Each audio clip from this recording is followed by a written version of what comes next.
se decía que si era española, que si era hija de españoles.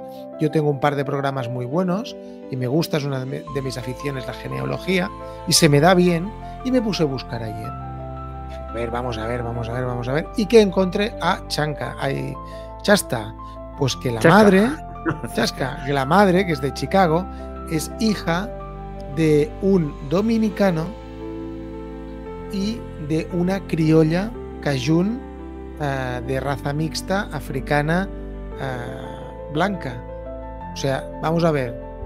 Abuelos maternos. El abuelo materno, el Martínez, es un dominicano mulato. Y Luis Baquier, que es su abuela materna, es una criolla, es decir, una mulata francesa de Nueva Orleans. Te he pasado antes unas imágenes. He encontrado el acta de nacimiento de la madre. ¿Es esto? Esto de aquí es el certificado de matrimonio de los abuelos. Y a la banda derecha de todo se ve Joseph Martínez, que es de Haití. Vale.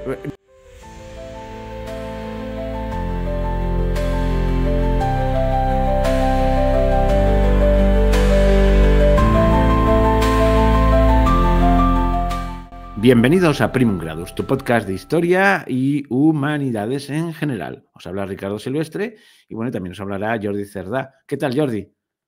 Hola, Ricardo. Aquí, ¿preparado? Preparado.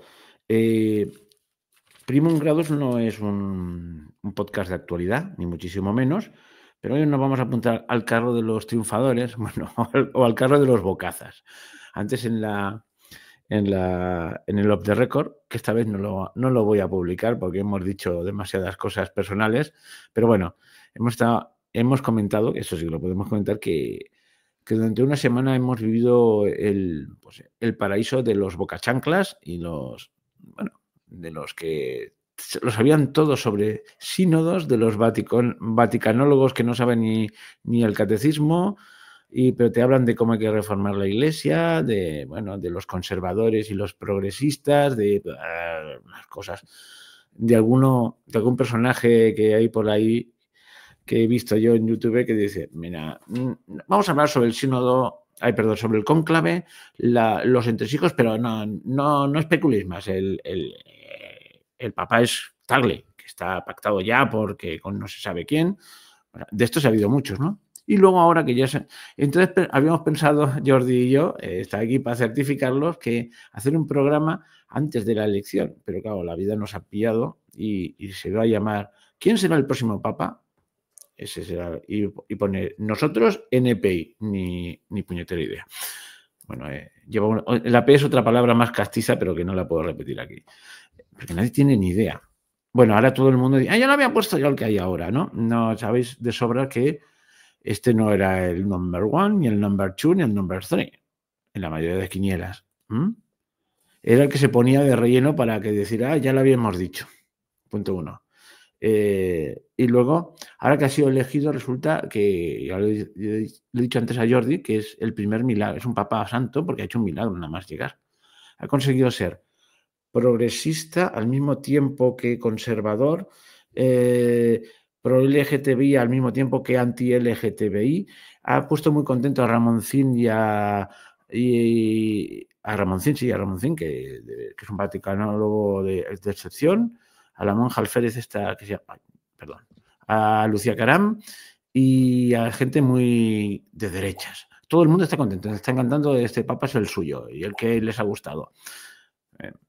Yo tengo mi propia opinión y yo quiero decirlo porque ya puesto, ya que todo el mundo dice la suya, yo ni me lo olía, o sea, voy a ser sincero, no lo había oído nombrar y ya está. O sea que no sabía quién era, no tenía ni idea de quién iba a salir.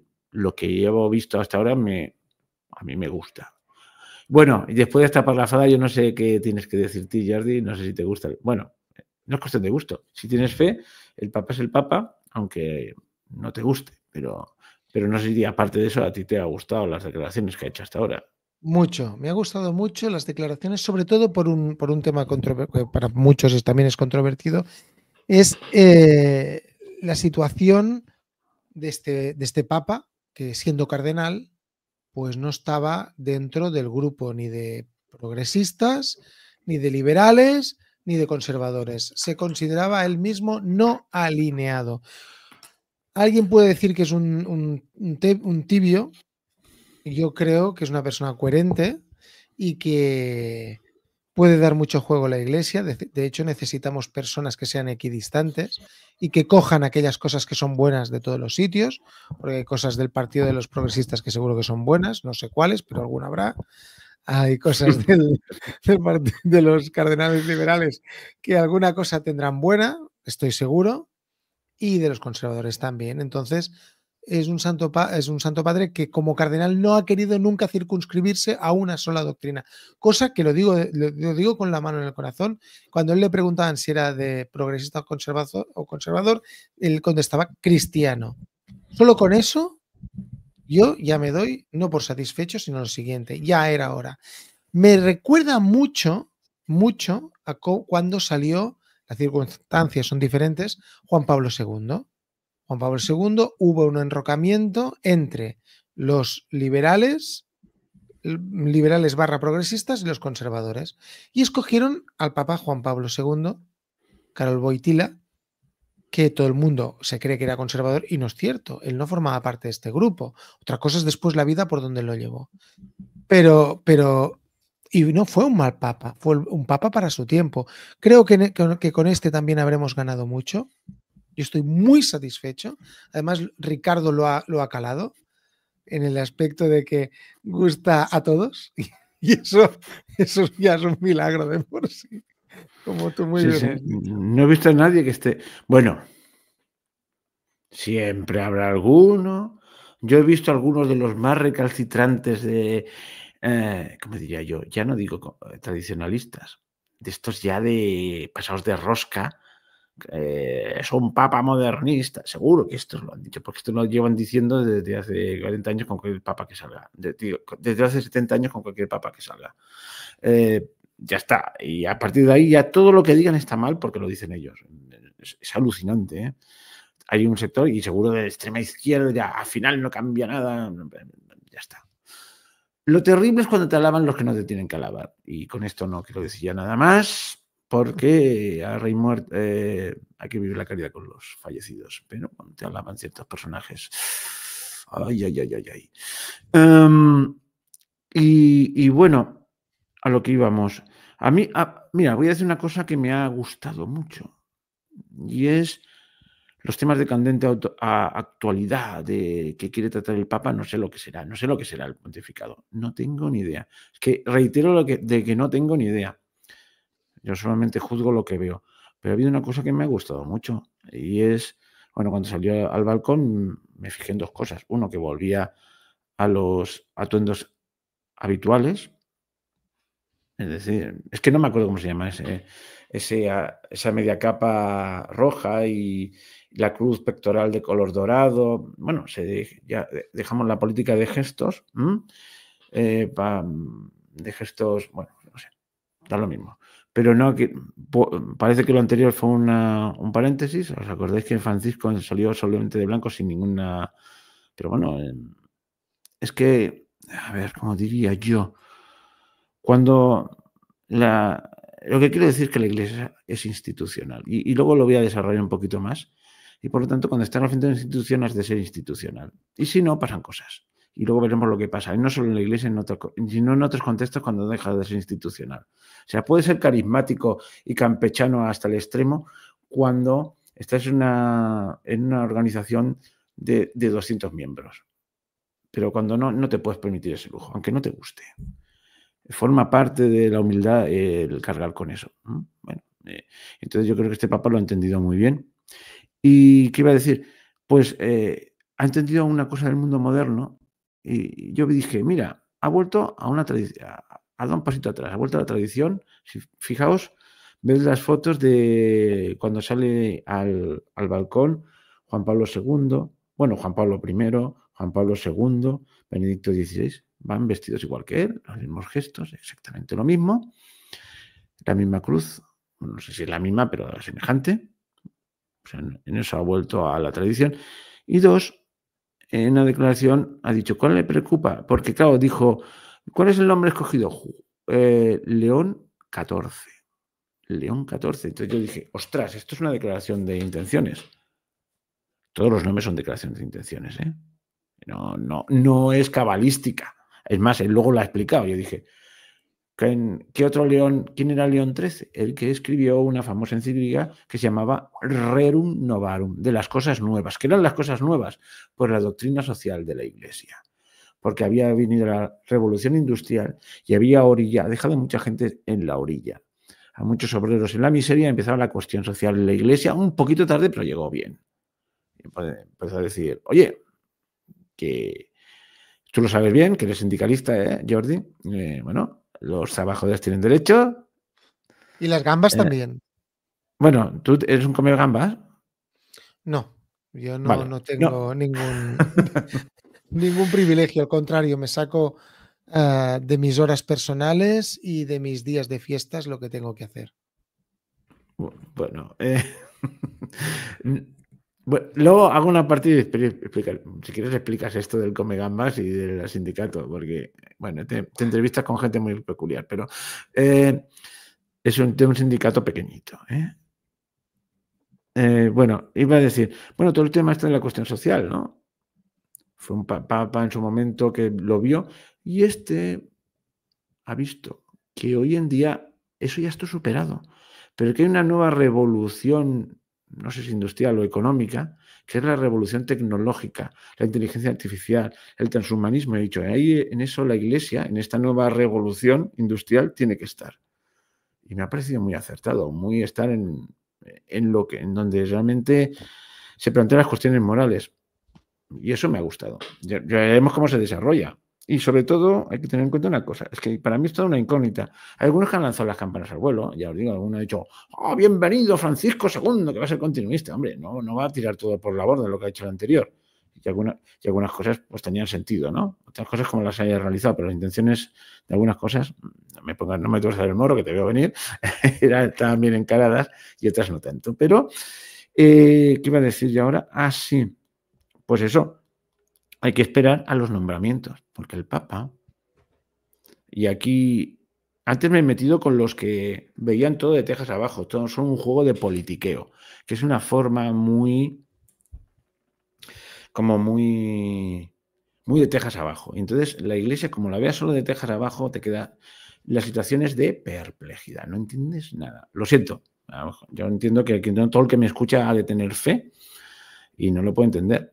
Hoy he visto un tipo en TikTok que decía, yo os voy a contar el secreto de la Iglesia porque lleva 1700 años. Mirad cómo lo planifica todo. Y ha querido demostrar cómo toda la elección del Papa paraliza el mundo porque se reúnen en puerta cerrada, misterio, ahora fumata blanca, ahora esperáis. Y gracias a eso, mira, tío, eres tonto y no te enteras. La Iglesia muchas veces ha dicho cosas que van contra la corriente y a pesar de todo todavía no está ahí subsistente. No es un gran marketing lo que tiene. Pero bueno, en fin. Es que cuando no entiendes estas cosas, si ves todo de tejas para abajo, no entiendes la Iglesia. Así de claro. Yo lo siento, ya sé que no todo el mundo tiene que ser creyente, pero yo ese plus lo pongo ahí. Que cada uno piense lo que quiera. Y entonces, ¿a qué venía esto? Sí. Pues decía que algunos han pecado por verlo todo muy de tejas para abajo y otros muy de tejas para arriba, demasiado. Yo he visto algún comentarista que a mí me parece muy válido y muy moderado cuando habla de estos temas, especializado en estos temas, que en un momento dado ha dicho, no hay bandos, en realidad todo el mundo es bueno y aquí siempre, o sea,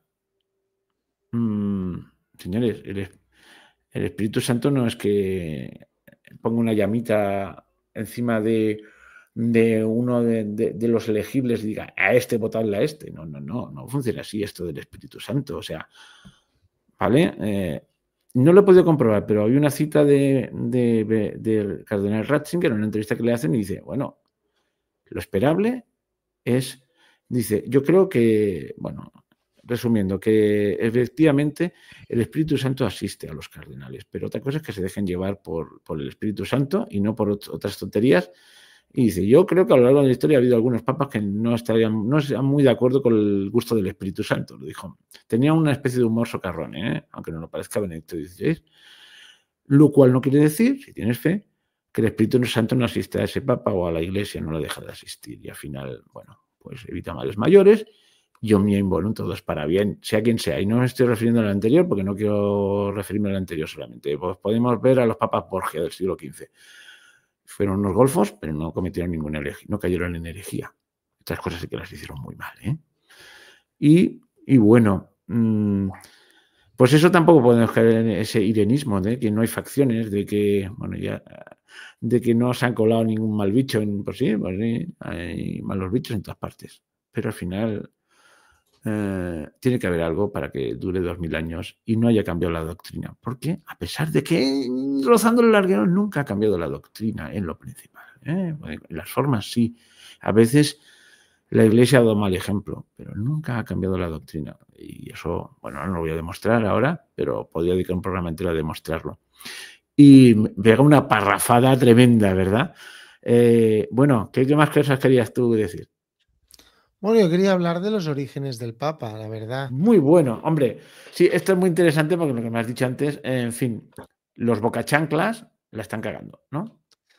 Sí, lo que tengo que comentarte es una cosa. Estoy haciendo una serie de comprobaciones tanto en la Wikipedia como en los periódicos, en varios idiomas, y veo que los están cambiando ahora. Acaban de cambiar la Wikipedia. Pues tú dilo ya, porque lo Venga, vamos a pues publicar vamos. ya y vamos a decir todas las Venga, mentiras pues que han dicho son todas las mentiras que han dicho. Y vamos de buen rollo, no vamos en contra del Papa, ¿eh? Pero han dicho tonterías. El Martínez, que su madre española le hacía paellas. Hoy he oído a un tío que especulaba que tenía buen gusto alimentario porque le hacía paella a su madre. Una cosa así, de verdad. Entonces ya empezamos por ahí, ¿no? ¿O por sí, dónde quieres empecemos empezar? por ahí. Sí, empecemos por ahí. Su madre, que es nacida en Chicago, bueno, pues fíjate que Provincia de Almería, no. provincia de Almería, tocando las cataratas del Niágara, pero por el norte. Pues, pues bueno, lo que tú estabas comentando, se decía que si era española, que si era hija de españoles.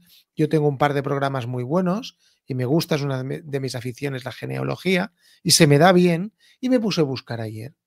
Dije, a ver, vamos a ver. ¿Y qué encontré? Chanca, ahí, chasta. Pues que la Chasca. madre, Chasca, que la madre, que es de Chicago, es hija de un dominicano y de una criolla cajún de raza mixta africana blanca. O sea, vamos a ver, abuelos maternos. El abuelo materno, el Martínez, es un dominicano mulato. Y Luis Baquier, que es su abuela materna, es una criolla, es decir, una mulata francesa de Nueva Orleans. Te he pasado antes unas imágenes. He Ah, encontrado sí. el acta de nacimiento de la madre, ¿Es el acta. esto? Esto de aquí es el certificado de matrimonio de los abuelos y a la banda derecha de todo se ve Joseph Martínez, que es de Haití. Vale, me han mandado mucha documentación. Como a veces ponerla aquí sobre la marcha es muy complicado, la voy a colgar en la página web de Primum Grados, que hace tiempo que no la toco, y voy a colgar toda esta documentación, ya que te has tomado la molestia en hacer lo que no hacen los periodistas. Pero el cuarto poder, bueno, en fin. Hay más, ¿eh? O sea, O sea, no, no le hacían paellas de pequeño. no le hacían paellas. Y eso nos llega a que la madre, o sea, estos dos abuelos maternos, a finales del siglo XIX, principios del XX, se dio una migración de los mulatos de Nueva Orleans, de la gente de color libre, que les llaman gente de color libre, hacia la zona de Chicago. Hay varios casos. ¿Por qué? Porque los que se podían pasar por blanc. Atención, perdón, el fin del mundo se acerca. El Papa Negro. Bueno, chiste malo.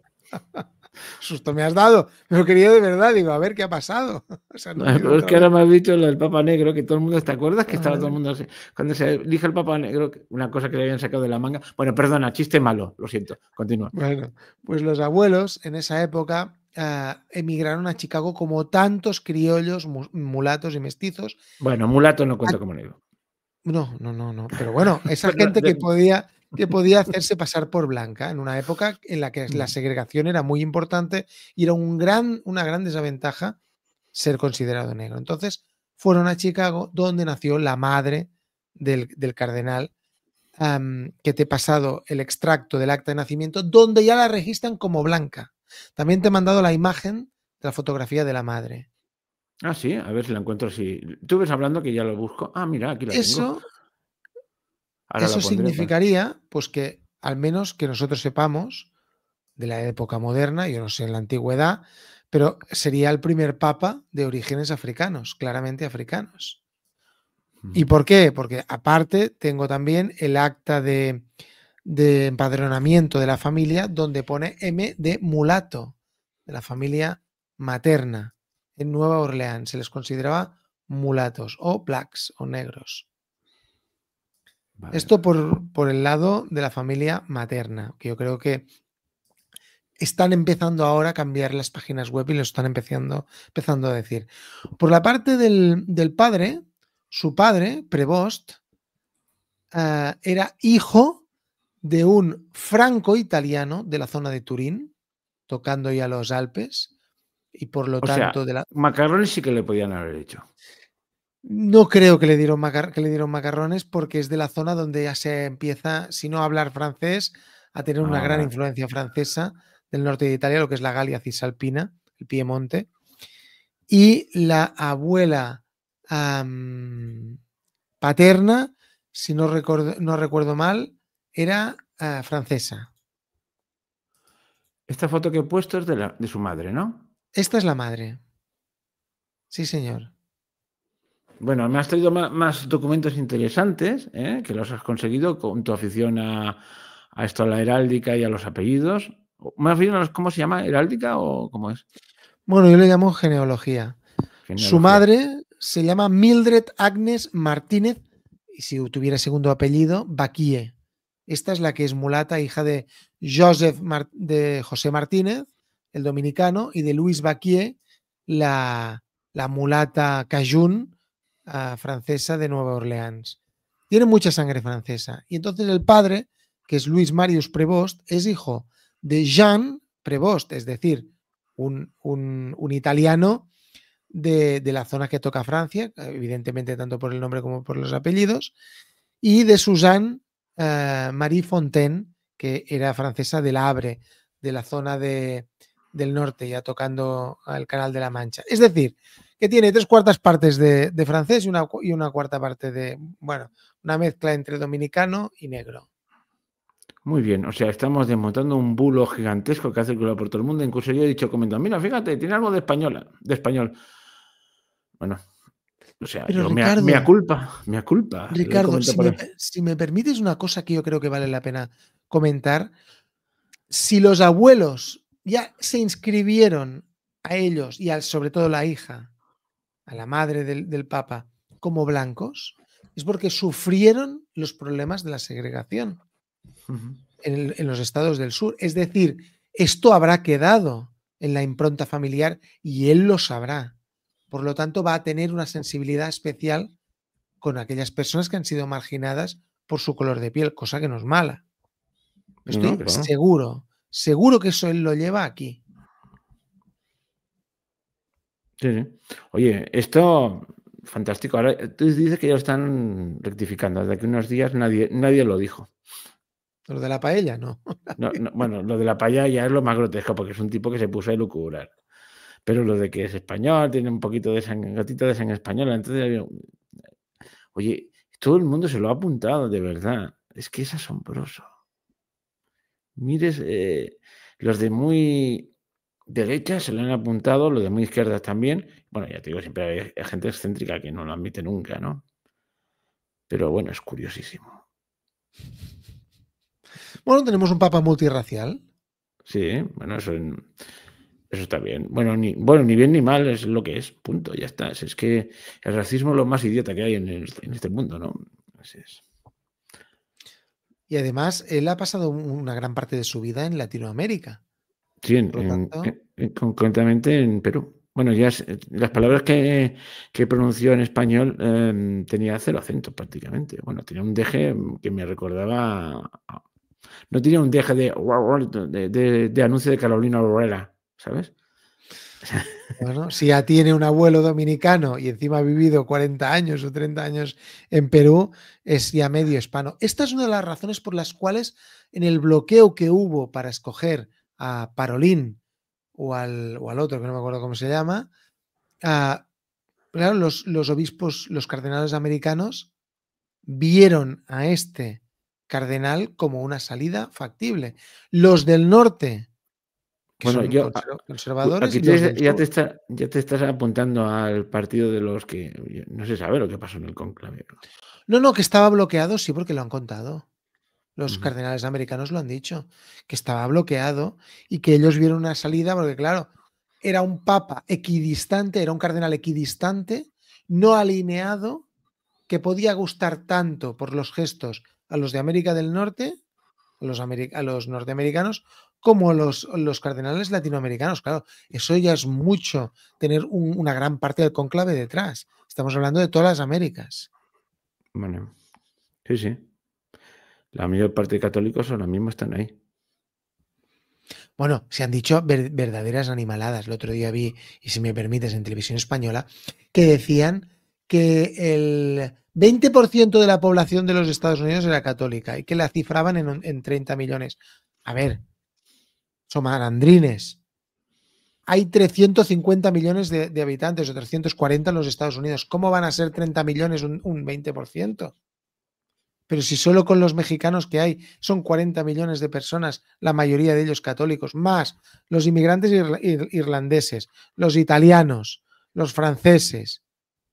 O sea, hay 70 millones aproximadamente de católicos en los Estados Unidos, que ya es la fe más grande. Es que todo está dándose un vuelco que Occidente se piensa que es el ombligo del mundo. Estados Unidos se piensa que es el ombligo del mundo y Europa se piensa que somos el ombligo del mundo. Y el más desombligado de todos, todo esto se está desombligando. Joder, qué tontería acabo de decir, pero ya me entiendes. Pero los más desobligados somos los europeos, ya no somos el centro absolutamente de nada.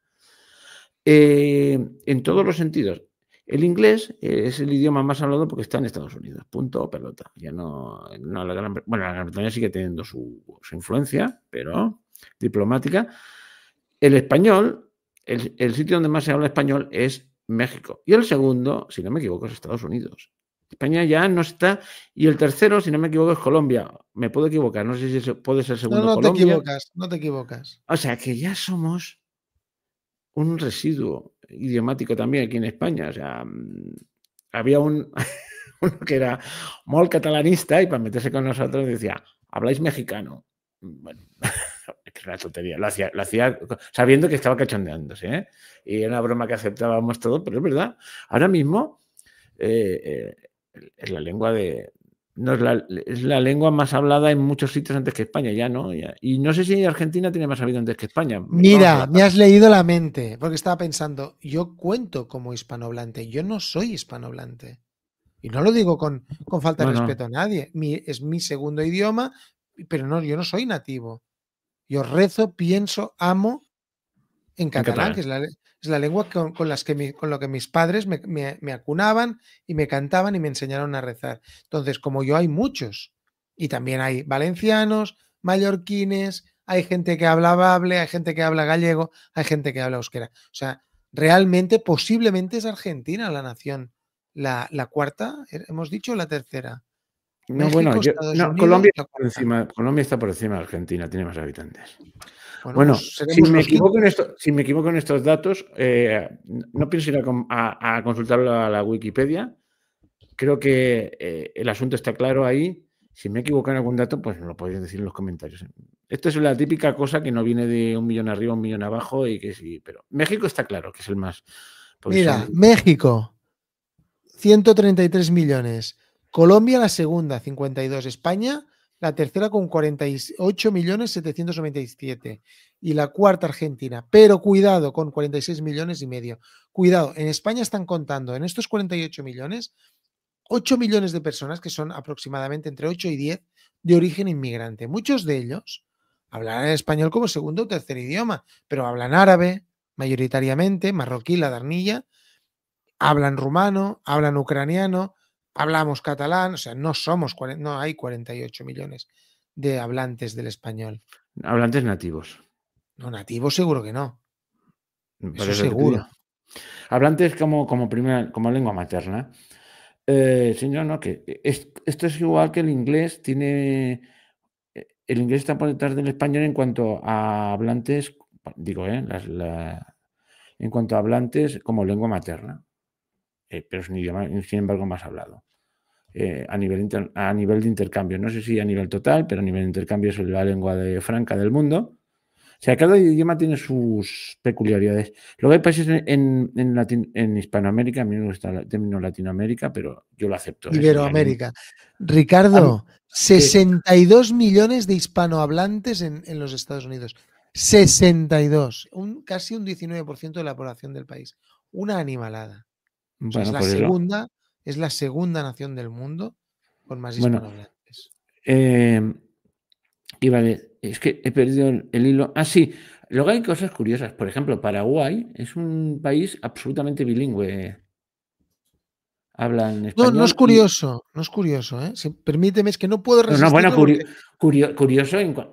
No digo que sea una cosa rara. Digo, como no. estudié en los jesuitas me lo explicaron. Lo sabes, ¿no? Lo ¿Por de las qué? reducciones jesuíticas y todo esto, ¿no? Lo de las reducciones. Crearon ciudades, las primeras ciudades, entre comillas, que nadie lo coja como esto, cooperativas del mundo. Es decir, asentaron a los indígenas, los jesuitas les enseñaban en su idioma, que era el guaraní, es la única lengua que ha sobrevivido de manera mayoritaria en Latinoamérica y que tiene prestigio, y es porque la oficializaron. En las reducciones en estas ciudades donde vivían los indígenas, se les enseñaba en su propia lengua materna, se hicieron catedrales, a ellos se los hacía trabajar de manera Ujú, cooperativa, haciendo instrumentos de música, unos violines de maravilla. Y ujú, claro, los guaraníes se asentaron, se urbanizaron y son la espina dorsal de esa nación. Evidentemente son completamente bilingües. Yo tengo conocidos aquí en Barcelona, pues que son de Paraguay y yo los oigo entre ellos y hablan guaraní y sin ningún problema. Claro, evidentemente no es peyorativo. Para ellos ser indígena o hablar en indígena no es peyorativo como ha pasado, por desgracia, en muchas naciones latinoamericanas, donde ser un indígena es, bueno, es un cholo, es un ciudadano de segunda. Esa es la razón por la cual en Paraguay se oye el guaraní sin ningún tipo de problema. sí, se han pasado de un extremo al otro en algunos sitios, de eso, de ser estigmatizado a ser utilizado políticamente por los de siempre que quieren atomizar las naciones. En fin, cuando ahí tienen el ejemplo de Paraguay, donde pueden convivir dos lenguas perfectamente y sin problemas. Exacto. Y en más sitios pueden convivir dos lenguas sin problemas y, no hay, y ya está, ya está. No, en fin, es que te das cuenta de cómo los problemas los crean los políticos muchas veces. Porque viven de ellos. Viven del problema. Viven de administrar el problema para que nunca se acabe el problema. Porque si acaba el problema, se acaban ellos y van a tener que buscar otra cosa de la que tirar. Es como el que va al psiquiatra. Y perdón, no tengo nada contra los psiquiatras. Que se me entienda, por favor. Pero es cierto que si tú vas a un psiquiatra, nunca vas a acabar con el psicoanálisis. Porque si se acaba el psicoanálisis, se acaba el cliente. Y eso Eso es pasa una... igual con los políticos. Mira, ya sabes que yo no soy precisamente muy pro liberal, pero sí que hay una cosa que de los economistas liberales me ha quedado clara, porque todo el mundo tiene alguna parte de razón, y es que los incentivos son importantes. Entonces me mosquea mucho esto, de que a veces hay incentivos perversos. Los que viven del asistencialismo, los que hacen del asistencialismo su forma de vida, corren el riesgo de desear que haya pobres para poder seguir justificando los presupuestos. Es muy bestia lo que estoy diciendo, pero es cierto, ¿eh? Y hay algunos que ese asistencialismo no lo viven tanto económicamente como una especie de realización personal. Y entonces no... Y eso es terrible.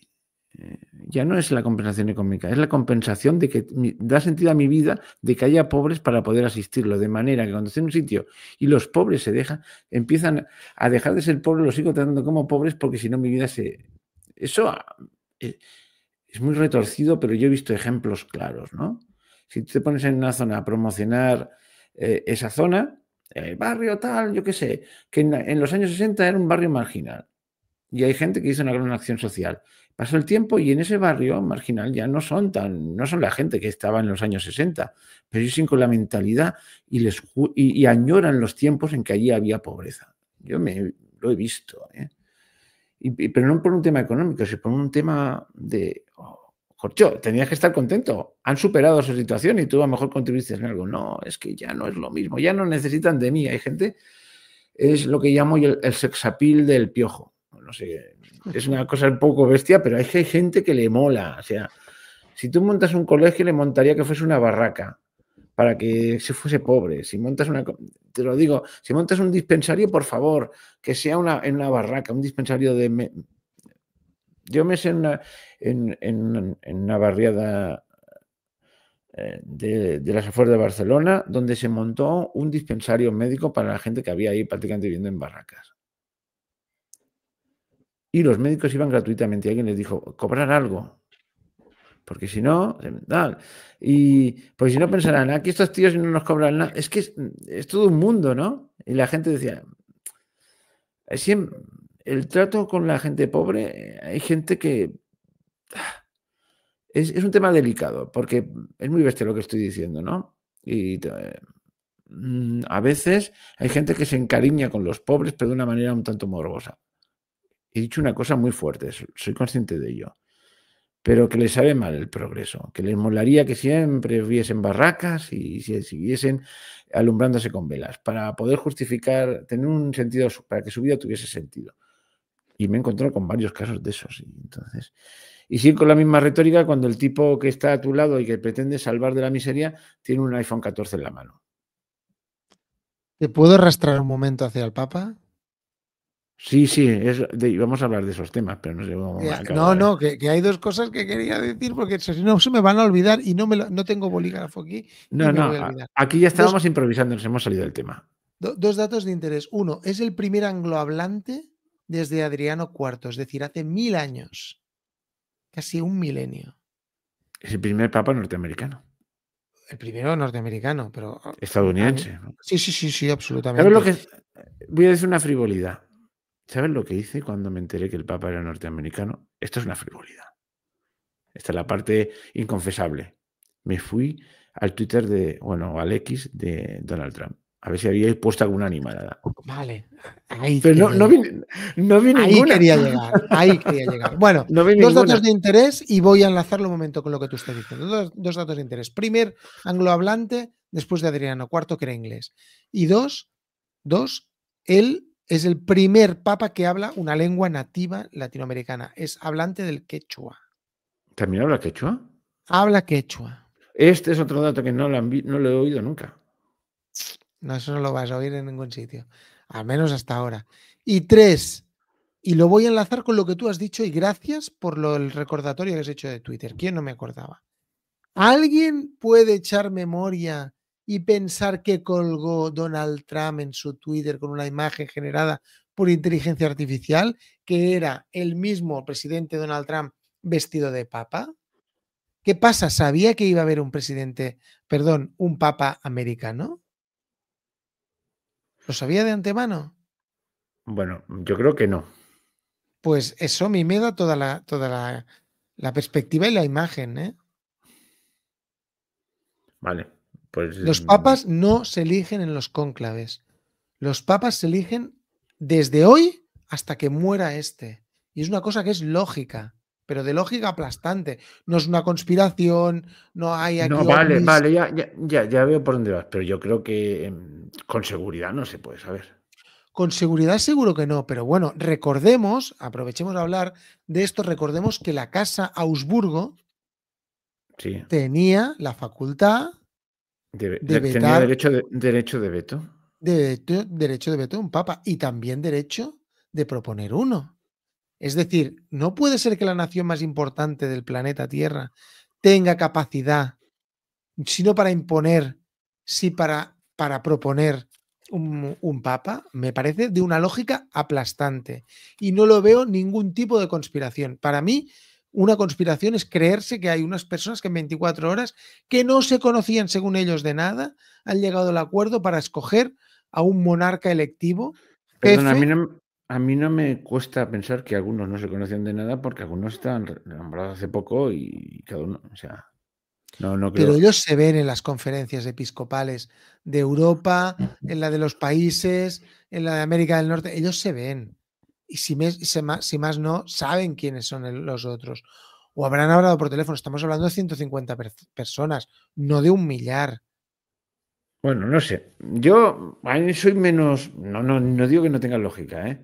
Y a mí me parece lógico, bueno, ya, que uno piense, que uno, que uno haga sus Ricardo, cábalas, el que tiene que votar. Sí, sí, sí. Es Ricardo, que todos sí, saben quién es el cardenal, que es el líder del Partido Conservador. Todo el mundo sabe quién es el cardenal, pues lo sabe la prensa.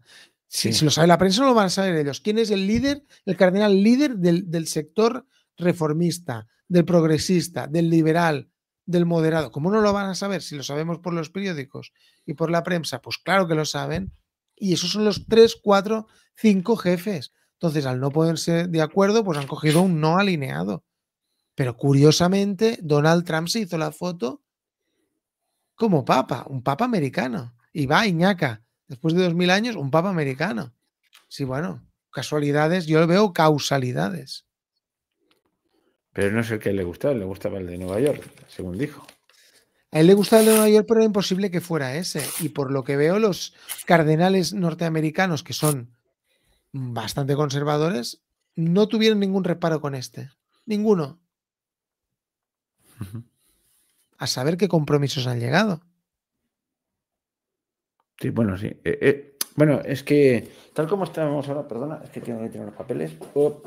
No hay que ser irenista, es lo que he dicho antes, aquellos que decían, no, solo el Espíritu Santo, no hay más intervención que esta, lo cual no impide que la prudencia humana entre dentro de las virtudes cristianas.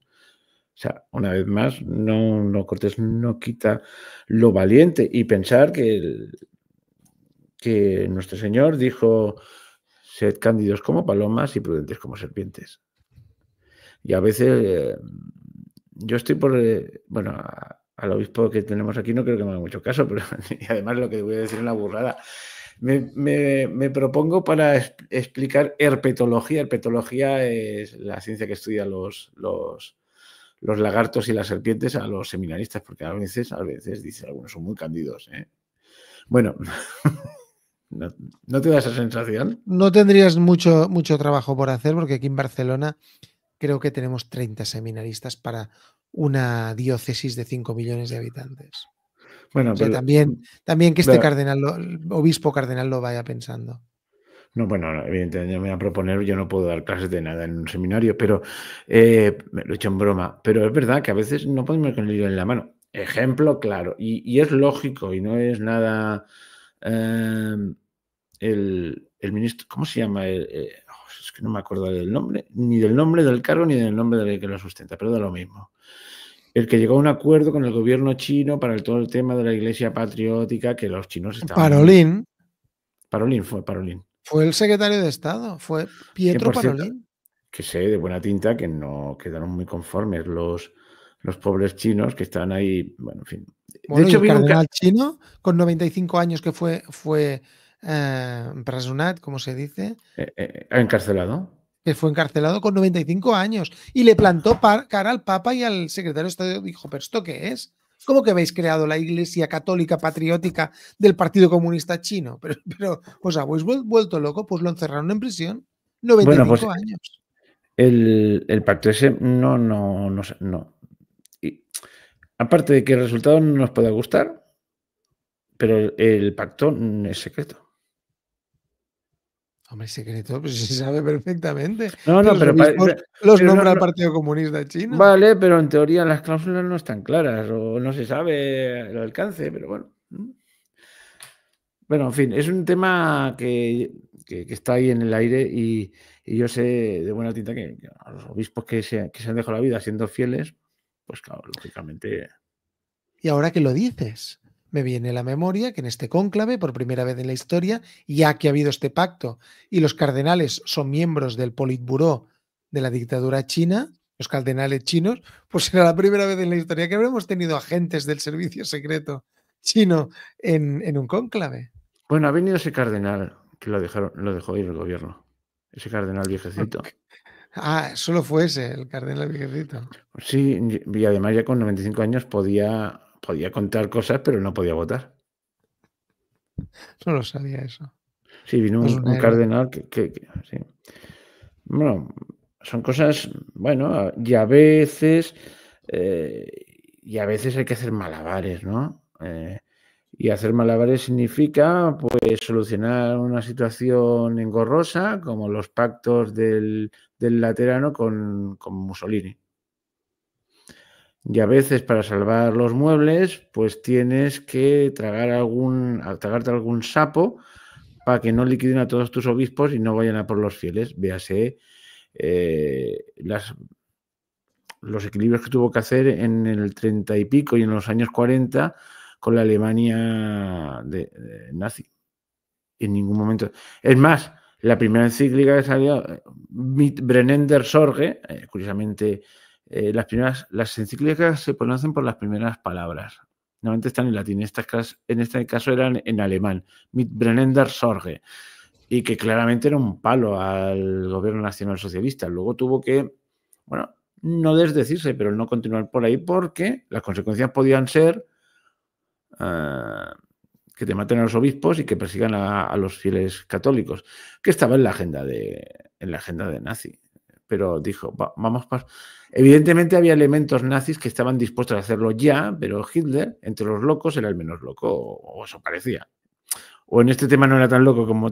Es que es una cosa curiosa. Normalmente el que manda en estos regímenes locoides a veces es el loco menos loco o el que en algún momento tiene la lucidez de no hacer las cosas. Bueno, en fin, no sé si esto fue un acierto, pero bueno, la cuestión es que es cierto que el Vaticano, el Papa personalmente, hizo dos cosas, que es una, salvar a muchos judíos, y eso está más que documentado, y dos, hizo varios exorcismos desde Roma hacia Adolf Hitler. Y volviendo, perdona, no sé por qué me ha salido este tema. Al Papa León XIV, porque yo también me estoy escapando, pero creo que también vale la pena recordar que él es un globalista, está a favor de las vacunas, de las vacunas no sé. Contra el bicho ese, que no se puede decir el nombre, pues si no nos cortan el canal. Estaba Has a favor Has dicho vacuna, ya está. Bueno, de las banderillas. Está a favor de las banderillas esas. Está a favor del cambio climático, sobre todo le preocupa mucho. O sea, es un globalista clásico. Pero tiene puntos interesantes, a diferencia del anterior Papa, de Bergoglio, pues a nivel moral lo tiene muy claro. O sea, ha dicho no a la ideología de género, cosa que ya es bastante. Ha dicho no a otras cosas, por ejemplo, los cristianos tibios, a los que no solo están bautizados, que él cree que deberían dar un paso más allá. ¿Y qué más me estoy dejando de él? Sí, el tema de la inmigración. Está evidentemente, en esto va a chocar con la administración Trump, eso no tengo ningún tipo de duda. Se opone a la ordenación de mujeres al diaconado, pero hay dos cosas que hay que comentar de él. Una es que fue el cardenal encargado de echar a la calle al obispo Strickland. Y no se lo pensó dos veces. Le dieron la orden y lo echó a la calle como un perro. Así de claro. Y la segunda cosa, pues sí. Y con el tema de la sinodalidad, bueno, pues él no está de acuerdo cuando le dicen sí o no, dice ni. No sabe si sí o si no. Y por eso ha podido surfear muchas olas muy peligrosas que a otros cardenales se los ha llevado. Bueno, también hay que decir que, que, que muchos, se ha dado el caso de algún cardenal que cuando ha llegado al papado, es que realmente cambian. Su visión cambia. Veremos si este cambia. Ya lo veremos. Nos espera un Vale. papado largo, ¿eh? Si no lo matan. 69 años, sí. Como no lo maten. Qué bruto que eres. Bueno, es así. Como si se mete en determinadas cosas que no tiene que tocar.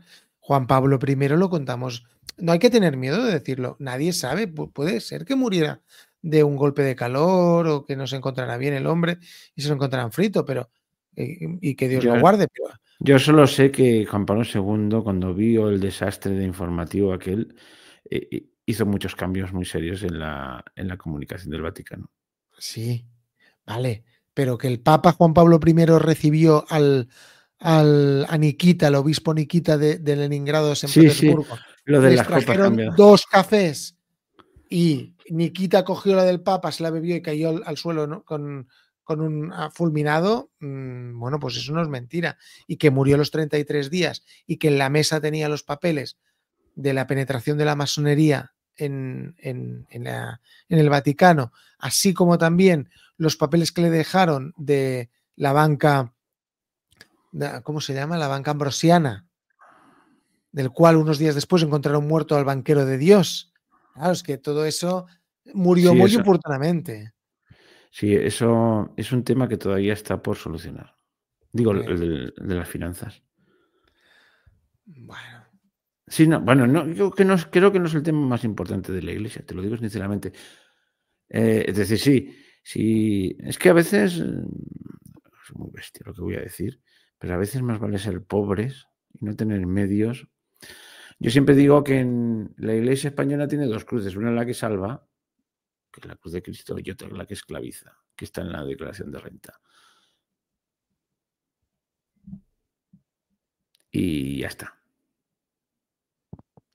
Y porque con eso te tienen pillado.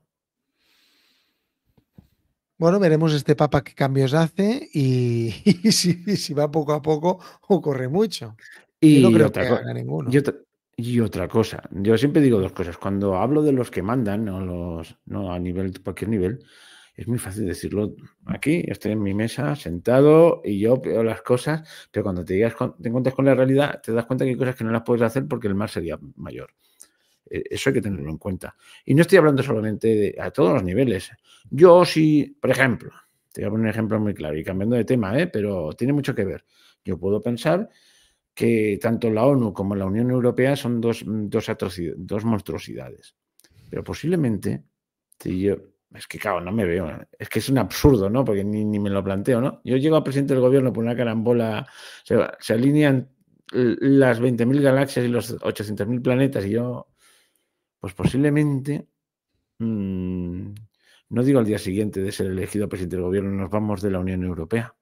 Seguramente no lo voy a hacer, no, porque no puedo, aunque vea, es una barbaridad, intentaré surfear, porque no se puede hacer.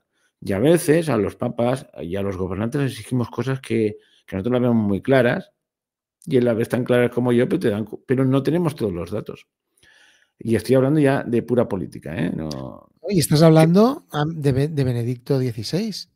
Recuerdo perfectamente en una conversación que salió a la luz en relación al tercer secreto de Fátima, Ricardo, que dijo: no lo hemos contado todo, me torcieron la mano. Y me dirás, no tiene que ver, claro que tiene que ver con lo que tú estás diciendo. Es decir, hay cosas que no las pueden hacer. Porque hay compromisos que no se pueden deshacer. Veremos si este Papa, veremos qué compromisos se encuentra. Yo tengo muy claro que la Iglesia de la sinodalidad, por muy fanático que él fuera, esto se va a acabar rápido. Porque aparte, preguntas a alguien, incluso a un católico practicante, que es la sinodalidad, y se te queda mirando así y no sabe qué contestar. Han habido cosas tan curiosas como fue en Italia, donde los obispos lo pararon sobre la marcha, viendo las barbaridades que había. Es que hay una cosa, que esta es la oportunidad para todos los tipos raros que digan cosas. Y yo me encontré una cosa muy parecida hace muchos años, antes de que estuviese de moda, pero pues estoy hablando hace 30 años, que la provincia eclesiástica, o no sé cómo llamaba, catalana, Me hace unas propuestas y todos van por esa parte. Tarraconense. Y yo cuando vi la lista de propuestas digo, no puede ser que esto... Claro, es que aquí cosas que no tienen nada que ver con la iglesia, de política y tal. Y es que ahora que abres el debate así, ¿quién participa en ese debate? Los tipos más arribistas. Y ahí, mira, me ha venido muy bien, porque antes quería hablar de la institucionalidad, ¿sabes? Y tenía aquí No, solo os voy a poner... Voy a hacer una pequeña cita de las Sagradas Escrituras, pero viene muy al caso. Y podría encontrar más. Carta de Santiago, apartado 2 de versículos 1 en adelante de la Carta de Santiago. Hermanos míos, no intentéis conciliar la fe en nuestro Señor Jesucristo glorioso con la acepción de personas. Supongamos que entra en vuestra asamblea un hombre con anillo de oro y vestido espléndido, y entra también un pobre mal vestido, y os fijáis en el que lleva el vestido espléndido y le decís, tú siéntate aquí, en buen sitio. Y en cambio al pobre le decís, tú quédate ahí, o siéntate en el suelo, a mis pies. ¿No estáis haciendo entonces distinciones entre vosotros y juzgando con criterios perversos? Bueno, y luego va diciendo que... y otros escándalos. Estamos al principio de la iglesia incipiente. Digamos que las misas de aquel momento... Y en algún momento dice, y los ricos ya tenéis sitios donde comer vuestros manjares. No traigáis aquí vuestros manjares y que los pobres no coman nada y los avergonzáis y encima pasan hambre. Esto es una vergüenza. Bueno, pues, ¿qué tiene que ver esto con la institucionalidad? Pues que, vamos a ver, esto también va mucho para la gente que siempre está buscando todo en la Biblia, ¿no? ¿Dónde pone que la misa se celebra? ¿Dónde pone que el Papa? ¿Dónde pone que los obispos? Corcho, eso es una evolución lógica. ¿Nos podemos imaginar cómo en las primeras, llamemos, misas? Pues eran unas reuniones donde la gente iba a celebrar un banquete, literal, y en un momento se tomaba la Eucaristía. ¿Te imaginas que eso hubiese persistido en el tiempo?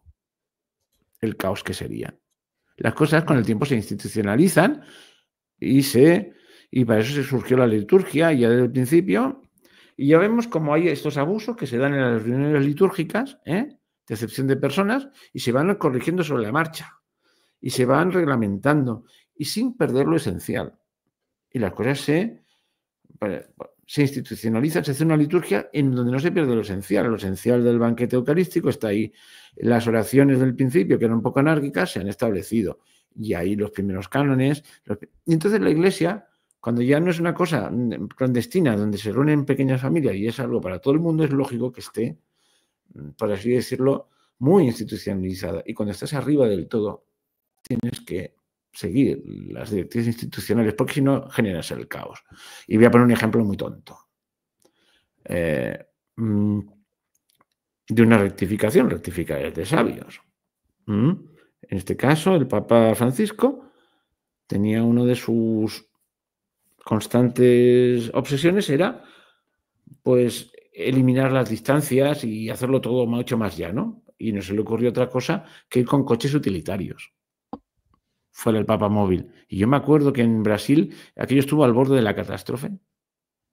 Y alguien le dijo a entender, oiga, mire, usted es el Papa y aunque usted quiere dar señales de sencillez yendo en un utilitario, le complica la vida a los de seguridad. La gente no le puede ver y esto crea un caos.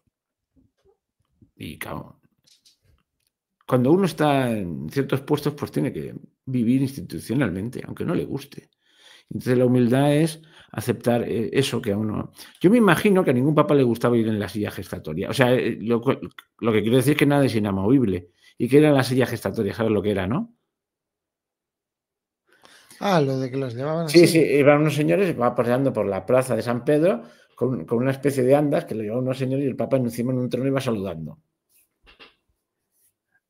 Ahora, los muy tradicionalistas dicen que eso es lo que hay que hacer, pero eso es absurdo hoy en día. Bueno, a mí me lo parece, ¿eh? Yo respeto la opinión contraria. Se dejó de hacer. Luego el Papa iba en un coche, con un típico coche, y ya llegó Juan Pablo II, que viajaba mucho, y digo, vamos a ponerle cara a esto. Y se hizo el Papa móvil.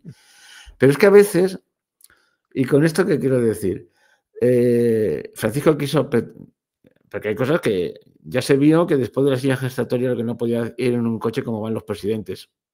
Porque todo el mundo quiere ver al Papa. Pues se mete el papamóvil. Pero eso no es una tradición de la Iglesia inveterada, que de ello dependa. No sé, es que a veces nos hemos acostumbrado a una serie de cosas que parece que son propias de un papa y pueden cambiar en cualquier momento, pero lo que no pueden cambiar de la noche al día porque si no la gente se despista. Es lo que quería decir. No sé, los encuentros con la juventud, pues eso. Hay una larga tradición de encuentros de la juventud de 50 años. Esta es la tradición que hay. Y a lo mejor soy generoso con lo de los 50 años, ¿no? Lo inició Juan Pablo II. A Benedicto XVI está claro que estas cosas no le gustaban del todo, y sin embargo iba y las llenaba. Francisco lo continuó, pero si ahora el Papa dijese, pues no, sacamos los encuentros con la juventud, no es que sea rupturista, es que hay cosas que se pueden cambiar, no sé. Perdona, pero a veces hay tradiciones que sí son tradiciones, pero no son tradiciones con T mayúscula, lo que la Iglesia considera tradiciones, que son parte inamovible o muy importante. Hay cosas que son circunstanciales. El Papa no tiene por qué ser el párroco del mundo. No. Que en su momento lo fue con Juan Pablo II y yo creo que el balance fue bueno, pero no tiene por qué seguir ahí. A lo mejor puede pensar que puedo quedarme más en segundo plano. Pues eso, te estoy diciendo cosas por decir, que no, es que a veces al Santo Padre se le atribuyen cosas que no son las suyas propias. Y ya está, con esto, es lo que quería decir. Bueno, veremos a ver a este Santo Padre que se le atribuye. Un no alineado, un equidistante. Veremos si al final toma partido. Por ahora parece que ha tomado partido por Cristo, cosa que ya es buena. Y veremos a ver cómo sobrevive en medio de Roma. Sí, sí. Esta es la famosa anécdota de Napoleón, que la conté otra vez y tú me dijiste que era cierta, o creo que, pero yo nunca la he podido comprobar. Napoleón era un señor que raptó al Papa para que le coronase y cuando lo tenía ahí, para humillarlo, como los emperadores los coronaba el Papa en la catedral de Reims, pues él dijo, pues no, ahora la corona me la pongo yo y tú estás ahí sentadito, viejete. Y tenía claro que su... Sí que lo hizo, pero no era por eso. Porque bueno, se autocoronó porque el poder para él no emanaba, no quería ser ungido ni por Dios ni por su representante, sino que el poder emanaba de él. Por eso pero de tal manera tener el Papa para presenciar esto es una humillación. Sí, pero la madre, Leticia Ramolino, que era católica practicante, sale en el cuadro pintada como si estuviera ahí y como se enfadó no fue.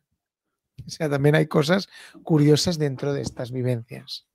Bueno, pues parece que un cardenal le dijo a Napoleón, usted quiere acabar con la Iglesia. Y dice, nosotros llevamos 2000 años intentándolo y no hemos podido. Lo cual dice mucho de la santidad de la Iglesia y de que siempre hay un hombre santo, lo siento, si hay, que está, digo, lo siento por los oyentes que no sean creyentes, pero bueno, así ven un punto de vista de los que somos creyentes. Yo no acostumbro a hacer declaraciones mías propias de lo que pienso, pero de vez en cuando hay que hacerlo, ¿no? Porque ese es mi sesgo. Y si no, no se explica de verdad, porque hay algunos que se han empeñado a hacer las cosas muy mal, rematadamente mal, a lo largo de la historia, y no quiero ceñirme a la historia inmediata. Podríamos irnos más atrás, ¿no? Y lo de los papas Borgia se ha exagerado mucho, pero hicieron de las suyas. Fue peor Julio II.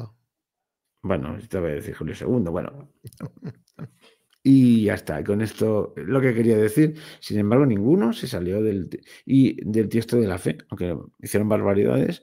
Y hubo un momento cuando San Atanasio, en aquella época, que dijo, y de pronto la Iglesia se ha despertado arriana.